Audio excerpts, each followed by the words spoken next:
Grabe, muntikan ko nang madakot mga ka-dreamers ang ahas dito sa bagong lupa. Ngayong araw mga ka-dreamers ay magbabaon nga pala kami nitong dalawang poste nga na nabili ko. Bale dito nga pala yan ibabaon sa pinakang harap ng lote. Nawawala kasi yung mohon dito sa bahaging harap kaya naman lalagyan na namin nitong malaking palatandaan. Napakahirap kasi kapag nawala yung palatandaan ng sukat. Sobrang mahal pa naman kapag magpapasukat muli. Bale yung nawawalang mohon mga ka-dreamers ay dito sa bahaging kaliwa sa harapan. Mabuti na lamang at nakita rin namin na takluban lamang pala nitong gumuho na lupa. Kaya naman para hindi magkaroon ng kalituhan ay doon din namin mismo ibinaon yung poste. Nagpatanim kasi mga ka-dreamers ako rito ng saging. Tapos napansin noong binilihan ko na medyo lumampas daw ng 15 cm. Bali kaya lumampas mga ka-dreamers ay hindi kasi alam nung bayaw ko kung saan yung sukat. Dahil dito nga sa kaliwang bahagi ay nawawala yung muhon at natakluban lamang pala. Kaya naman binunot na lamang uli yung dalawang saging na napalampas ang tanim. Grabe dahil ngayon nga lamang naman ako nakabibili ng lupa kaya naman wala akong masyadong alam na medyo mahigpit pala sa ganun. Na kahit sentimetro lamang pala yung inilampas ay hindi pala pwede talaga. Kaya naman ang nabanggit nga iyon ng aking binilihan ay hinanap talaga na namin yung muhon. At nang makita na nga namin mga ka-dreamers ay pinabaunan ko na ng poste. Bali bumili na nga lamang pala ako 550 ang isa para mabilis. At nang matapos na nga pala magbaon ay hinakot na namin ito mga ginapas na damo. Dahil noong isang araw nga bago magtanim ng saging yung aking bayaw ay kanya muna itong tinabasan para malinis. Sobrang kapal na rin kasi dito ng damo kaya siguro tinirahan na ng ahas. Tapos sa mga narito pa na sumusuloy mga ka-dreamers ay yung cover crop. Ang damo na kapag umulan lamang ay biglang kakapal kaya naman tuwang-tuwa na doon magtago ang ahas. Sa mga sandaling ito nga ay busy kami ni Bunso sa paghahakot nito mga ginapas na damo. Iniipon na kasi namin mga ka-dreamers para naman kapag natuyo ay sisilaban na lamang. Sa totoo lamang ay sobrang sarap sa pakiramdam na yung nililinisan mo na lupa ay sarili mo na. Iba talaga sa feeling na naaabot yung pangarap unexpectedly. Kasi hindi ko naman talaga inaasahan na makabibili nga ako ng lupa. Tapos hala grabe, ikalawa ko na pala itong lote. Kaya naman lubos talaga ang pasasalamat ko sa Puong May Kapal at sa inyo mga ka-dreamers. Dahil na rin nga sa lubos ko nakagalakan ay hindi ko talaga napansin na may ahas pala ako na mahahawakan. Paano ba naman kasi ako mga ka-dreamers makakapag-focus sa ginagawa ay nagkukwentuhan pa kami riyan ni Bunso. Kasi napapag-usapan nga namin na talagang malayo na kami sa rati. Kaya naman kung napapanood nyo ito mga ka-dreamers, naku i-claim nyo na kayo na ang kasunod na makabibili ng lupa. Pero mag-iingat kayo baka kasi mapagaya kayo rito sa akin. Nasa sobrang kasiyahan ay hindi napansin na may ahas na palang madadampot. Medyo nakabaon kasi talaga mga ka-dreamers sa lupa tapos natatakluban pa nitong ginapas na damo kaya naman hindi mo talaga mapapansin. Ay hindi ko pala mapapansin. Bali ito na nga pala yung pangyayari mga ka-dreamers.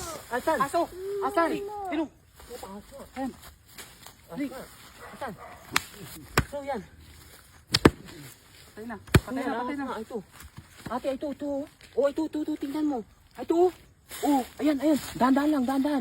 Ay, ayan oh. Ayan. So yan mga ka-dreamers ahas. So yan, dahan-dahan lang, dahan-dahan. Dahan-dahan.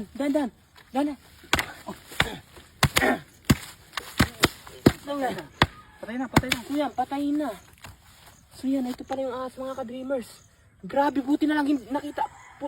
Buwag at baka pumunta sa akin. So yan mga ka-dreamers, grabe. Buti na lang at hindi ako nakagat. Narito lang ngayon, nakabaon siya rito sa may butas. Putang ina. Hala. Hala. Patay na. Hala, buti na lang.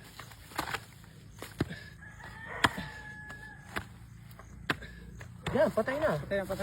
Patay na oh. Ay, ito. So yan. Wag, baka mamaya biglang mag-ano.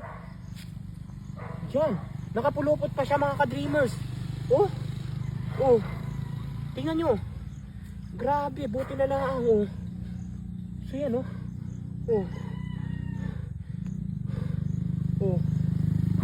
Diba?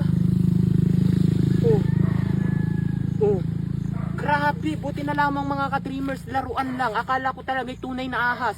Kasi kung tunay na ahas, grabe, baka natuklaw na naman ako na rin. Natuklaw na naman. So yan, hindi pala tunay na ahas mga ka-dreamers. Ayan o, hindi tunay na ahas. Laruan lang. Oh, 49,500. I won 83,100. Ngayon mga ka-dreamers, tuturuan ko kayo kung paano kumita ng napakalaki rito kay PH Pasay. Nasa comment section lang ang link para mag-register at mag-deposit. Huwag nyo kalimutan mag-screenshot sapagkat mamimigay ako ngayon sa GCash. So yan, maglaro ako ngayon dito kay Super Ace. Play! Ito yung pinakamaganda scatter agad sapagkat may 10 spins siya mga ka-dreamers. 400 na agad oh. O, yan yung scatter na sinasabi ko. Napakaganda niyan dito kay PH Pasay. Play. 800 agad. Oh, 1-2. 1-2. 1-2. 1-2. 4,000. 2-4. 1-2. 2-4. Oh, 49,500. 5,000. 10,000. 1,000. Grabe! Tingnan nyo mga ka-dreamers. Look at this. I won.